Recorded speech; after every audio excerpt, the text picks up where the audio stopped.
Well, happy Wednesday, everybody. Welcome to Fire Talk, where we give you the latest news updates on Southeastern University athletics. I'm Dr. Ken Ingle, president of Southeastern University. Joining me, as always, is our athletics director, Drew Watson, who's the most amazing athletic director. I mean, you've been national athletic director how many, 25 times? No, not quite. No. Because that you are so good. I appreciate that. And so we're grateful for you. And we have a guest. We do. Caleb Roberts, our women's soccer coach, is joining us today. How are you, Caleb? Thanks for having me. Yeah, great to have you with us. Look forward to talking about the team. And, over the weekend, I understand you went to my home state, and especially down in Southern California. Southern California. Got to go to Dodger Stadium. I did. There's a group from Lakeland that goes west. Barney Barnett, Jackie Johnson, a lot of those guys go out. They take a road trip with the Tigers once a year. So this year it was Southern California. We saw the Tigers play the Angels at Angel Stadium on Sunday afternoon, and then the Dodgers on Dodger Stadium on Monday night. It was a great trip. Yeah, both stadiums are great stadiums. Yeah, and old. Yeah, 1962 for Dodger Stadium, 1966 for Angel Stadium. But, I think Dodger Stadium is great. I mean, the concession layout, it's like they were seeing 60 years in the future. Yeah. I mean, and because it's phenomenal. Yeah, better than some of the new ones that they built. Yeah, no, it's a great historic place, and of course, I was at Dodger Stadium for so many games. Yes. So love that. I covered that back when I was doing television sports when Tommy Lasorda was the manager. Yes. You had Ron Say, Steve Garvey, Davey Lopes, Bill Dusty Russell. Baker.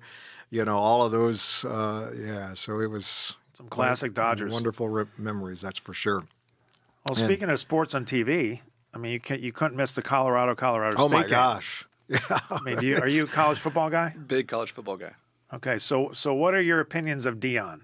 All right, seem to either love him or not love him. Well, let's put it this way: he definitely has a lot of inspiring energy. That's for sure. Yes, So, can't argue with that. yeah, and he's creating a fan experience. That's what I love about it. He's creating and cultivating that kind of experience where he's resonating with the fans. Yeah, connecting very well. Yeah. What did you think about Colorado fans storming the field after beating a team they were supposed to beat, favored by 25 in the game? It was not like it's an upset. I think when you win one game the previous year, you can celebrate every win. Yeah, That's true. absolutely. Absolutely. That's true. Good call. Well, let's get started. Thankful, Caleb, that you could join us today and talk about you're our head women's soccer coach, and grateful that you're here. Our women's soccer team had a big weekend, getting a 2-0 result against Keiser. I so celebrate every time we beat Keiser. So I thought that was a huge win. Shutting out a top 5 team is always a big accomplishment. But what people may forget is that we beat Ave Maria on Wednesday with a goal in the last 15 seconds. So talk to us a little bit about the last week for you and the team. So entering the Sun Conference, we had a really tough start to the year. Starting out with number 1 and number 9 on the road. Mm-hmm. And so entering the Sun Conference, we knew we were entering another battle. Yeah. And it was very, very tough knowing going to Ave Maria is a very hard place to play. They're very athletic. They run hard. There's a team you don't want to play against. Yep. And we went from potentially scoring a goal in the first 15 seconds to not scoring again to the last 15 seconds. And so it was a wild ride that night. A lot of hard work from the girls, but helped us to kind of build some momentum heading into Keiser for Saturday, knowing what they're about to bring as the number 5 team in the country. And so heading into that game, Kaiser's always a big one. Yeah, both in the conference and the nation. A lot of teams are watching, kind of get an idea of 2 top teams and what they're going to do. But walking into it with a little bit of confidence from the Ave Maria game helped us to produce on Saturday versus Keiser. Now, I think we have a clip. We have a clip of the first goal Saturday against number 5 Keiser, if you want to talk us through this. Sure. Yeah, so our goal is to get the ball outside because that's where we feel like we're best. If we can go outside in, which we do here, produce it into Vicky, who's a transfer, who puts it right into Madeline, who hits a fantastic strike from the top of the box. That's what we were trying to do the game, work the ball outside in, utilizing kind of the space and the width, coming in the midfield with some playmakers. Madeline actually scores the second goal as well. So she had a really big day individually as a sophomore here. Oh, that's great. Congratulations. Now, before we turn back to soccer, I want to talk about you. We always have one question that focuses on your personal life, your career. So tell us a little bit about your career. What were you doing before Southeastern, and what brought you here? So this is my third season at Southeastern with the women's team as the head coach. But prior to that, I've been the men's assistant for 8 years. Okay. So actually the 11th year at Southeastern. So seen a lot of changes on the campus and the programs, which is fun to see. But while I was an assistant with the men's team, I actually was a high school teacher from 7:30 to 3:30 every day, and then would show up here by 4 till 6 or 7 or whenever the boss sent me home that day. And so it's been a wild journey, but always knowing that this was an endpoint for me, just a matter of when the time was going to be right to be here. Yeah. Tell us a little bit about your family. Yeah, my wife is Emily. She's an assistant nurse manager over at Winter Haven Hospital. I have 2 children, 2 daughters. Adeline turns 5 next week, and Harper just turned 3. So very, very young family. A lot of long nights and early mornings right now. Busy life. Very busy. Yeah. How do you relax and unwind with such a busy life? I mean, from August to hopefully December, you don't unwind. Yeah. Except for Sundays. Sure. Sundays is built around family. We go to church every Sunday morning, 9:15. Go to our service. They pick a place for lunch. It can be anywhere they choose. Yeah, so we do that and just kind of enjoy that day together. Yeah, that's great. Awesome. Now I want to turn back to something that Dr. Ingle said earlier when he talked about your win over Keiser. He said you got a 2-0 result. Okay, now that's soccer lingo. That's a soccer lingo. All right, that's soccer lingo. So what I want to know is, it seems to be that result means you won. Result means a positive outcome. Right. So it's either a win or a tie? Win or a tie. Okay, but isn't a loss also a result? You can find a good result out there in a loss.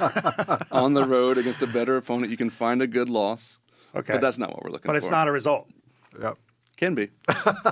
Well, it's funny when I've obviously for years dealt with soccer coaches. Your brother being one that I've known for like 16 years, and it's always we feel good about that result, but it's the result. The word result is never used in a loss, no. which is interesting to me about soccer and soccer coaches. But you would tell us today on this podcast exclusively that a loss is a result. Absolutely. Even though soccer coaches don't refer to it that way. If we lose to number 1 in the country in a tight game on the road, that's a result. Yeah, that's a great result. People now recognize that you competed with the top team. Exactly. That's a result. All right. A result is a result. I'll take that. I'll take that. Hey, you returned 17 players from last year's team to this year, this fall. How impactful is that on the team? And talk to us a little bit about some of those key returners. Yeah. So we returned 17 overall. I believe we returned 9 starters from the second round of the national tournament. And that's equally as big to note, as we're returning a really strong group on the field, but also in the locker room. Yeah. And so the key players, like Madeline Davidson, as a sophomore, is a key player for us. She produced a lot last year and is already proving to be something to kind of be tough to handle this year. We return a goalkeeper in the net, which we'll see some clips of soon, who has sat for 4 years waiting for her opportunity to be in the net, and she's taking full advantage of it. This week receiving the National Defensive Player of the Week. And that's a very, very key player. But overall, we return a lot of goal scorers, attackers, and defenders that we're really excited about for the rest of the year. Yeah, that's great. Now, you talked about Michaela. Obviously, great accomplishment to be a National Defensive Player of the Week. Sun Conference Player of the Week. She's recorded shutouts in 3 of her last 5 starts. She's on fire. Okay, so she's a graduate student. You said she waited 4 years in the wings, been part of this program for several years now. Talk to us a little bit more about that achievement and what it means to the squad. Yeah, I couldn't have been more proud of how Michaela approached the season as someone who's been in waiting, been putting in good work, but never had her moment, and knowing how hard she was working for it to have this year coming in, have a big moment to shine in the net against a lot of quality opponents early, which she's seen. To see her growth throughout it, but her mindset's been impeccable.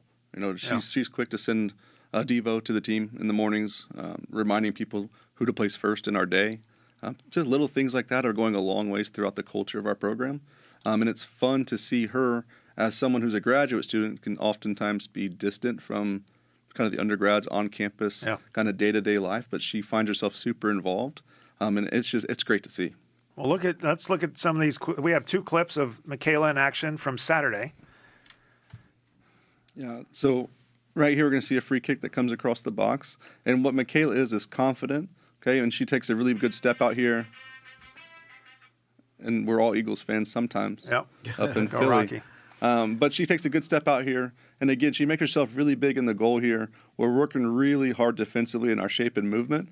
But she doesn't stop, right? There's 2 shots there within 3 yards of her that she's able to knock down, pop back up again, and stop again. And that's hard to do when there's not a shot coming at you. Well, and it's interesting because she's a taller student athlete. So sometimes you don't see as much flexibility, quickness in a taller player. But that second clip, Yeah. I mean, she saved the one, got up, got down, saved the other. So, and that's really great when you've got the size and can cover the corners, but also have that quickness. Yeah, she's very explosive I think she's 6 foot tall. And to get up and down that quick, I can't get up and down that quick. I know that. Well, you're a little older. My knees aren't that good. Yeah. Being nationally ranked and, of course, beating a top 5 team, pressure does come with that. What do you think is the key to making sure that this doesn't have a negative effect on the team in the way of overconfidence or maybe even a lack of focus? Yeah, and that's a big fear. It's a big fear. We head into a game tonight, but since the beginning of our season, it's on our board. It's just 1-0. That's the goal of our team. It is the goal each week. It's the goal each game to go 1-0 and take literally game by game. And it sounds so easy to think about, but after coming off of a very big win, knowing the next one is, some people call it a trap game or a trip-up game. Right. But the reality is we played another opponent tonight that's technically ranked 26. They're just outside the 25. It's another very strong opponent. So for us, we view it as another chance to put another mark on our resume for the postseason play. And they're you've got target on your back now. There's a target. I mean, you've taken out Keiser, so a lot of people are looking at. And St. Thomas has always come in here, with a lot of passion and a lot of skill. So that should be a really good match tonight. Now we talk a lot about culture here at Southeastern. Can you tell us some things that you do as you're intentional about building culture in the women's soccer program? Sure. We really take to focus. We're a faith-based program. That's the first thing we ask recruits is we're a faith-based program. We're not just a faith-based school. And if you're not okay with that, we're not the right fit for you. We talk about Jesus, we work hard, and we don't worry about the frills of other schools. That's kind of who we are as a program. So the culture we are trying to build is, are we hardworking? Are we strong? Just like we saw examples biblically throughout. Yeah. To the point where we just started a 7-week study yesterday called The Christian Athlete. It's a study you can do on kind of the Bible app. There's a book that comes with it. That you can walk through the different aspects of who you're placing your faith in, where your identity is. And that's the culture that we're trying to build because we're aware not all of our players are believers. Yeah. But having non-believers in the room allow our believers as a mission field within the 32 girls in a locker room, which I think is a unique aspect to really look at. So they can develop in discipleship, they can develop in reaching others, but also show non-believers that a Christian will go into a tackle hard. They will score a goal. They will celebrate a victory. It's not a pushover Christian. It's a strong Christian. Yeah, and unfortunately, the stereotype of a Christian athlete is, well, you're nice. You're going to help people up. You're not, but we want to show. I think when you compete with Christ at the center, you compete hard. You compete because He's given you the abilities He's given you. And so I love when teams come in here kind of taking us lightly, like, it's the Christian school, and they leave with an L. Because we play strong, we try and do it the right way, and we're not perfect, but I know we appreciate the work you're doing to build that kind of culture and have that emphasis in your program. Yeah. And of course, our word of the year this year has a sports theme, game-changing moments. So I'm sure you're building in those reflections on some of the significant game-changing moments that are happening with the team and what they're able to accomplish. As Drew mentioned, another big game tonight, taking on St. Thomas University, another university that I just love when we beat them. They are receiving national votes. Talk to us about the preparation for tonight's game and what you expect as you host the Bobcats. Yeah, so St. Thomas is a very good team. I honestly believe they're underrated with their current record of 4-0-1. They have a top 10 win. You can argue that they should be kind of where we are in the rankings. They're not, though. And so they're coming with a little bit of fire, even more, to put another notch on their belt. They're a team that's super athletic. They're going to run really, really hard up top. I think we have their kind of shape figured out a little bit.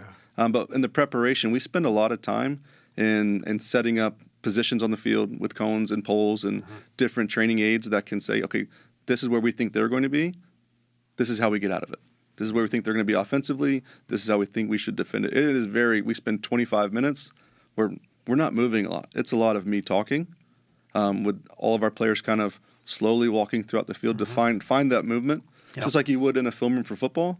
But it's better for us to do it live, kind of on the field, to find the spacing, because it is a little bit different. Yeah. Well, Coach, thanks for joining us today. Just grateful for your leadership and what you're doing and leading these incredible young ladies in this sport. Wish you the best as tonight you play, and then this weekend I think you're heading to Georgia, or is that coming up? We head to Warner Saturday. Oh, okay. Yeah. Okay. All right. Well, Georgia's coming up though, right? Or is it? Yep. Yeah. A couple weeks. Yeah. Couple weeks. So Okay. we're in it now. Yeah. So, but you're gonna have a great season. We're excited about it. Thank you. And we hope you get a good result tonight. It'll be a result. Yeah. It'll be a result. All right. Hey, Thanks, Publix delivery powered by Instacart. Between work and to-do list, Publix knows your time is valuable. So let them help you regain time in your day by delivering groceries to your door. Learn more at Publix.com/shop. I love Instacart because I don't know if you know, it seems like grocery stores are getting more crowded every day, and it's hard to get through the aisles, and it just I get frustrated every time I go. So just have them delivered to you. That's the great service they provide. Well, probably back in the day, you're in the store and there's long lines. Like, I wish they just delivered. And then COVID happens. Exactly. It's one of the few side benefits of COVID. Yep, that's right. Now you mentioned before you just love beating Keiser. Oh yeah. And you love beating St. Thomas. Now, I said that one time about an opponent to a student athlete, and they said, is there someone you don't like beating? Well, yeah. I mean, you want to beat everybody, but I mean, there's just some that it's just even greater celebration. You know what I'm talking about. No, I know exactly what you're talking about. And they are two big conference rivals. Yes. And, you have your rivals that stand out, So like the Boston Celtics and the LA Lakers, that's always been a big rival, and Eagles, Cowboys. Eagles, Cowboys, Yes. all of that. So, yeah, that's why, anytime Keiser and St. Thomas, man, that's great. Well, you make a good point because it's really contextual. Like you want to beat Keiser and St. Thomas, but we also have those Polk County rivalries. So we got Weber and Warner. Yeah, and so I love beating them. Yeah, that's always great. So it's fun. I mean, we're in a really good conference for rivalries, and we're, they're good folks representing these schools, and we just like winning. Yeah, there's Sun nothing wrong with Conference is one of the best conferences in the nation. Yes. So grateful that we can be a part of that. Let's talk a little bit about football. Football's coming off their bye week as they head up to Alabama this week. They're going to be playing Faulkner, which, by the way, was the first game. Was that 10 years ago? 10 years now. ago. First game we ever played in our Yes. history. So they're back on their field, and hopefully we're going to get a big win.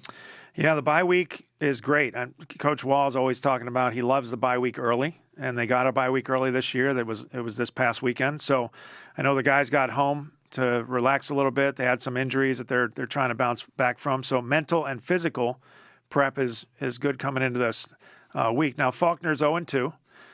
They got beat pretty good by Reinhardt in week 1.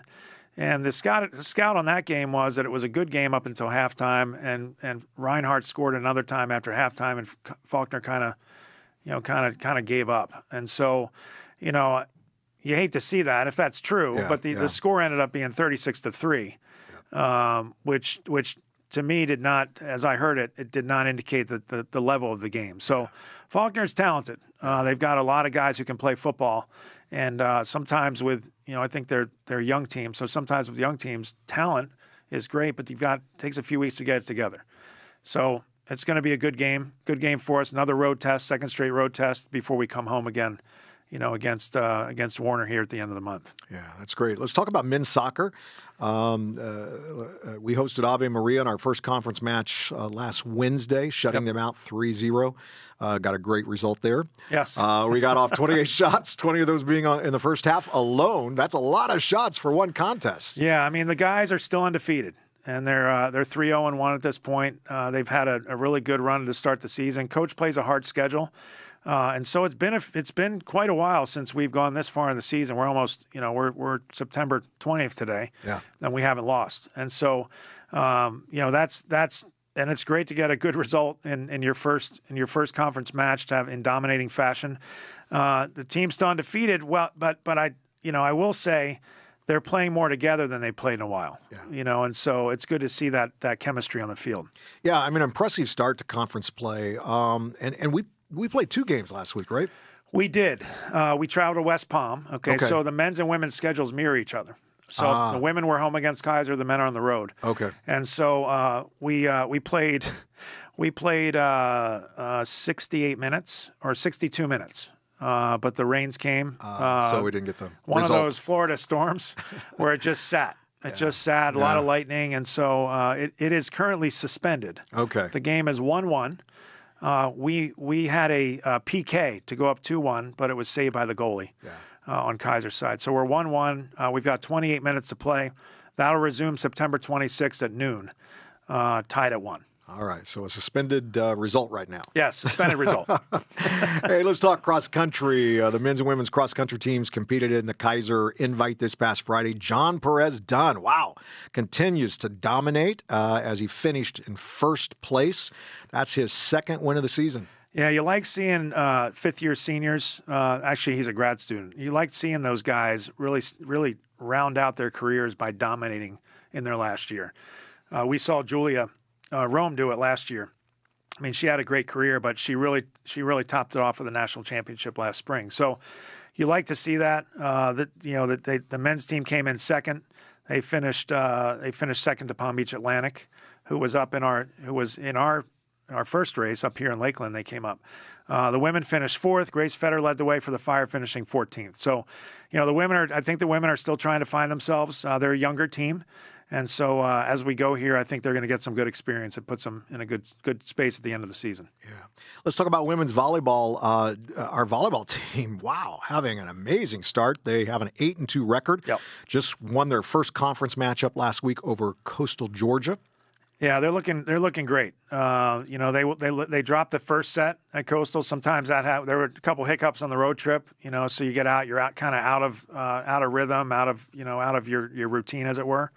So they dropped the first set, but then Coastal Georgia's a pretty good team, but we took care of the next 3 to win 3-1. Grace Petty and Amelia Harding both dominating in the kill category. Petty has 103 on the season already, and Harding's not too far behind with 94. So it's really impressive, and they've got a couple. They have their home openers this week. Yeah, that's and right. So they play Trinity tomorrow at 6 p.m. And then on Saturday they've got St. Thomas coming to town. We've been talking a lot about the Bobcats. Well, the Bobcats in women's volleyball, they're receiving votes in the national poll, but they are good. I mean, they've beaten some people. They should probably be ranked. And they play Weber tonight, though, right? They play Weber tonight on the road. All right? On the road. Yep. Okay. They play. Yeah. Yep. So tomorrow night's that first home game. Yes. Oh, that's going to be awesome. Hey, let's talk about bass fishing. I hear bass fishing is now heading north this coming weekend. Yeah, it was Texas in week 1. Okay. They're heading north to Tennessee, Paris, Tennessee. On Saturday, they'll be fishing on Kentucky Lake. And so I know they had some hiccups in Texas, first time out, but we had a boat who was disqualified, in that contest because of that tournament because of engine trouble. Well, apparently there was a sensor issue, and they've gotten that fixed. So they hope to compete with 4 boats, and praying for good weather. Yeah. That always helps when you're fishing. Right. So we wish them the best. Yeah, and have you been out with the fishing team? Have you been fishing a little bit? I have not. Okay. I have not. Weston keeps saying he's got to get me out on the boat, but that just hasn't happened yet, probably because of my schedule. Well, I'm sure you'll have an amazing experience when you do. I will. Hey, that's a wrap for today. Thank you, everyone, for joining us. As we close the show, I want to remind you to come out to our home games this week. Women's soccer hosts St. Thomas tonight at 7. Volleyball hosts Trinity tomorrow at 6. And then on Saturday, we have 2 big games as volleyball hosts St. Thomas at 2 and men's soccer hosts Warner at 7. Make sure you visit SUFire.com. For all the latest news in fire athletics. You can find the event calendar there as well as a link to watch all of our home games. So good luck to all of our teams this week. And, of course, we want to go Fire. Yeah, thanks, everyone. Go Fire. Take care, everybody. Get good results.